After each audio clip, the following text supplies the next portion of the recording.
Hey guys, Artosis here, bringing you some more CasterMuse Narak StarLeague, and here we start the round of 16. We're in Group A, game number 1.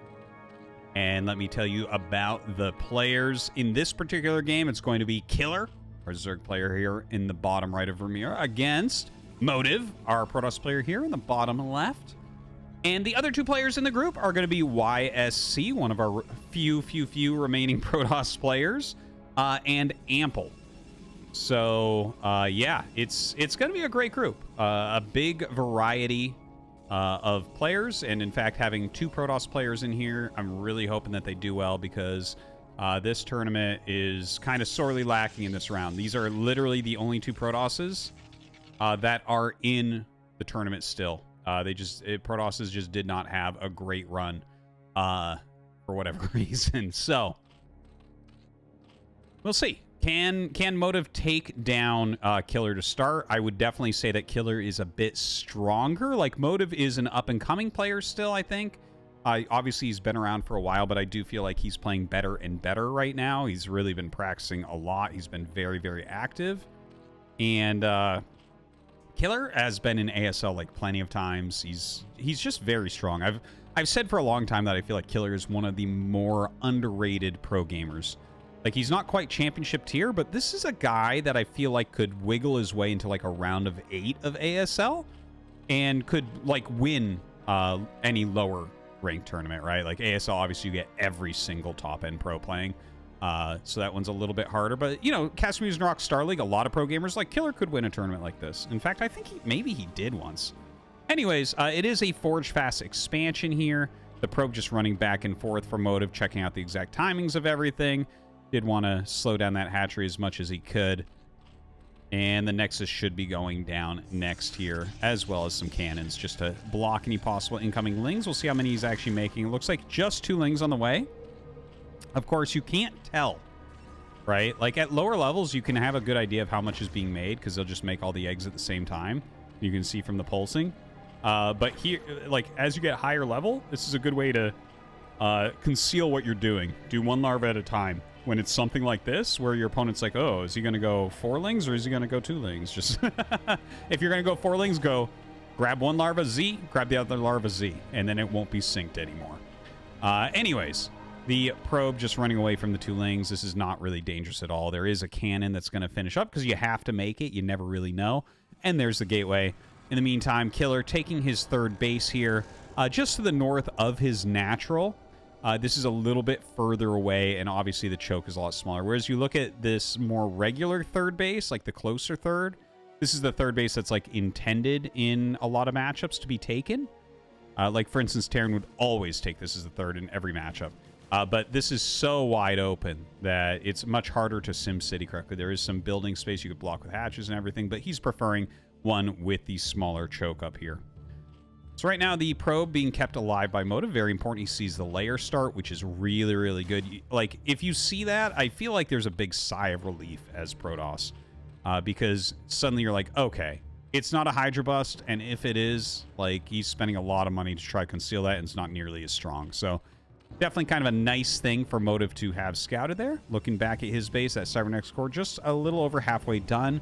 His first Zealot going to pop out shortly. We'll see if he sends it across the map or not. I wouldn't be surprised if he at least walks to here, just to make the Zerg make some more Zerglings, right? The Overlord is watching, and so the Zealot will be sent out. We'll see if he actually sends it across the map, because as soon as you see this come out, more lings start. See the production tab? Just immediately more lings on the way. He is going to walk it a little bit further, but as you see, he knows exactly what's going on here. This is the to and fro of high-level play, to the point where I wouldn't be surprised if eventually we have players play more dangerously and just, like, not make lings. They see it walk out, it's like, no, you're not actually sending it. But the concealing of the Zealot, very, very powerful. And look, as the Overlord leaves, bam, Zealot goes back in, less information. You know, StarCraft really is a game where hiding information is very, very important. Definitely, you know, there's risk-taking involved, and just concealing things and forcing your opponent to play suboptimally is always nice. If no Zealot ever walks out, you just don't have to build the Zerglings, right? Look at this spread, by the way. My God, looking at the mini-map, I just saw this beautiful spread. So he knows now there's no zealots on the map, or is almost certain of it, because he got such a nice spread of his Overlord and Zerglings to kind of check every little inch. Now, looking at Killer's base, there's a hatchery, there is the spire. So everything looking pretty standard. We don't know if he's going to go mutas or not. One gas mutas has become a little bit of a thing. But, you know, the standard for a very long time, and I would say still slightly more popular, would be just to make 4 Scourge to push back the Corsairs, and then go into your Hydralisk production. But, of course, you can make the 4 Scourge, push back the Corsairs, and then go into Mutalisk production. It's always a possibility. Now, another macro hatchery, or more macro hatcheries all over the place starting up, right? So we have 5 hatches on the way, and there is the evolution chamber. There's the Hydralisk den. Scourge are making, but I believe he's just barely going to kill this and get out with that Corsair. Ooh, and that was a drone as well. Okay, so now as long as he goes home right away, should be fine. Yeah, the Scourge pop out, so Motive is going to know it is time to get out of here. Looking down at the Hydralisk den, we see that Hydralisk speed is on the way. Another gas and the +1 for Hydras as well. So, yeah, it looks like, I mean, this is about as standard as you can get, right? Just a Forge Fast expansion, the Corsairs being pushed back by a few Scourge, getting a single Overlord. Now the switch into Hydras here. The Zealots are right now just kind of poking out. He keeps the Scourge on top just to get a perfect vision of their formation and where they're at. Because obviously the Scourge are safe. Ooh! I just caught that. So he was trying to park the Scourge right where the Corsair pops out, but this Corsair just wiggled away. The cannon was finishing at the same time, so he actually moved the Scourge. Crazy, the timing on that. Crazy. Okay, now Hydra's coming out to meet Motive's Zealots. Yeah, I mean, obviously the Zealots can't really fight. He tries to take that high ground fight for a second, but his +1 is not even done. Legs just finished, +1 just now finished. So he can fight the Lings, but with the Hydras there, I don't think it's worth it. Throwing up a couple more cannons. And by the way, I think I mentioned this at the beginning, but now I'm kind of second-guessing myself. The first match in each group, like match 1 and match 2, are both best of 1, and then everything is best of 3 after that, just to make it super clear. So whoever wins here goes the winner's match. Whoever loses goes the losers, but then they will be playing only best of 3s from there on out. That's a very standard way for tournament matches to go in Brood War. And I mean, I wish I could answer why, but the best answer I've actually gotten when asking people why we do this weird format where it's not just all best of 3s is you're not getting eliminated on your first match. So it can be a best of 1 and it's not an issue. And that can make it a little bit better for fitting on TV and things like that as well. It's an old format, but still used heavily. Anyways, we have the Zealots and DT running around this additional base. It has plenty of Overlords to see the DT. Of course, DT is still one-shot drones, so still very, very useful. See if he can get any damage in here. There's only 3 Hydras, so like these Zealots can do all right. DT being left behind. Corsairs still rotating around a bit. Hydra's just trying to chase down these Zealots some. Looks like he might end up catching one there. I want to jump back, take a look. Going up to 8 gates, very standard stuff. I don't think he got Dragoon range yet. Definitely want to get that started, though. That's crucially important for the next stage of the game. +1 already done here for those Corsairs. And a Robo gets started. You know what? Maybe he already got the Dragoon range. Maybe I just wasn't looking. Oh, and he actually goes to 1 more gate. That's interesting. He is going to have to end up... No, actually, Goons fit through there. Okay, so... That's why he killed the egg. Oh, there is the... Okay, there it is. There it is. I was beginning to wonder about that. Honestly, you normally see that before the... Excuse me, before the Robo, but maybe he's read something where he really wants to get the Robo out a little bit more quickly for those observers. Or maybe he wants to utilize a shuttle really quickly. That would make sense as well. Anyways, Lurker's definitely going to be on the way as the Lurker upgrade just finished. Of course, there's no way to know that that's happening. Like, Zerg buildings don't do anything different when they're upgrading. The only things you can see making are morphing buildings and eggs, just to throw that out there. So, It's more of a game of trying to read it rather than definitely reading it. Now, the Zealots get on top of some of these Hydras, try to get them up against the wall. So he's trading all right. Beautiful morphs right there, blocking those Hydras from dying and pushing the Zealots back, screwing up their AI as well. So Observatory going to be finishing up. 8 goons being popped at a time. Okay, he actually canceled a gate.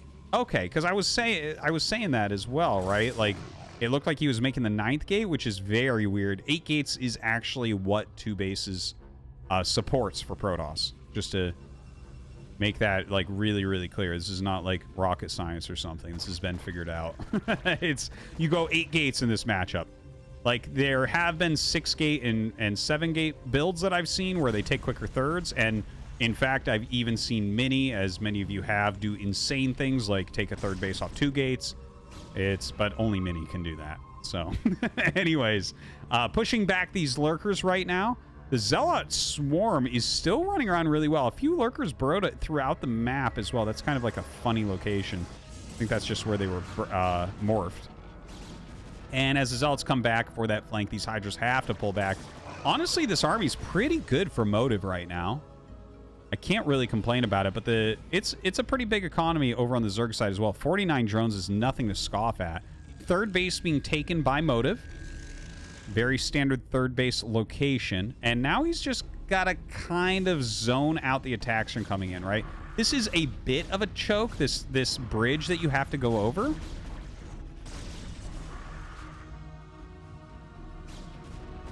right, some Lurkers coming up and burrowing.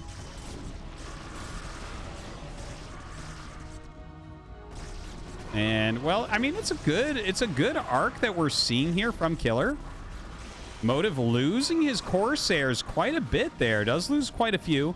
The High Templar trying to come up for some storm damage, but actually not really finding a very good storm. He does throw one down anyways. It looks like a Lurker and a few Hydras coming around to this third base. Where is that? Okay, there are the observers. So this is going to be cleaned really easily. Almost wasteful, I would say.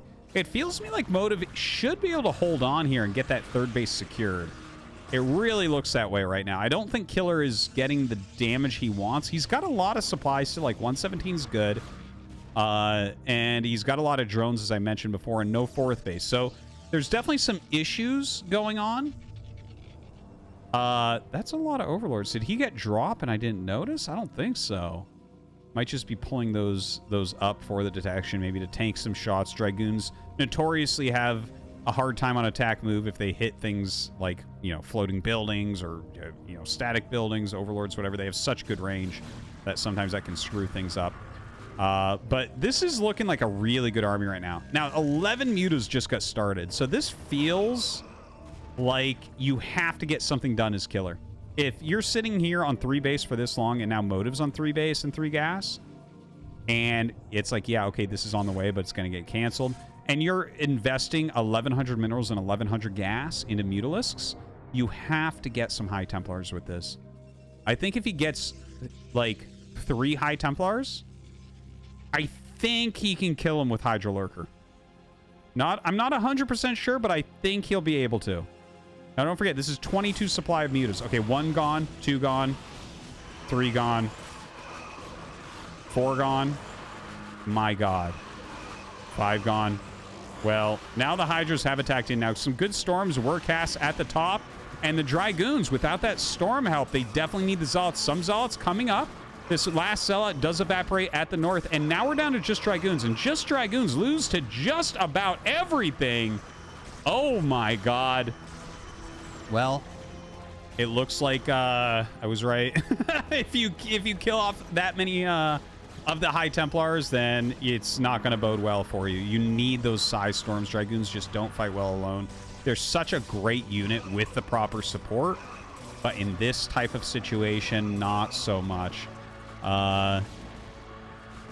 Well, I mean, this is like basically a killing move. Now, maybe there's a small percentage chance Motive can do something here, but as the contain goes up and the bases are split, basically you make it so he can't attack out of here, and when you're ready, you kill this base. That's why we see a lot of cannons morphing, because Motive knows that this base doesn't have any reinforcements. It's literally got 1 unit and its cannons.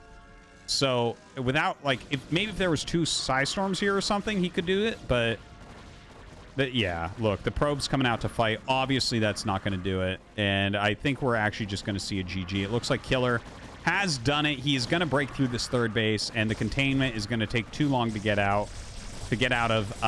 And in fact, he might not even be able to get out of it because it is a nice spread. Lurker and Hydrals contain. Not much Psystorm left. And yeah, that's going to be it. He's going to GG. There's no sense staying in this game any longer. Solid play there from Killer.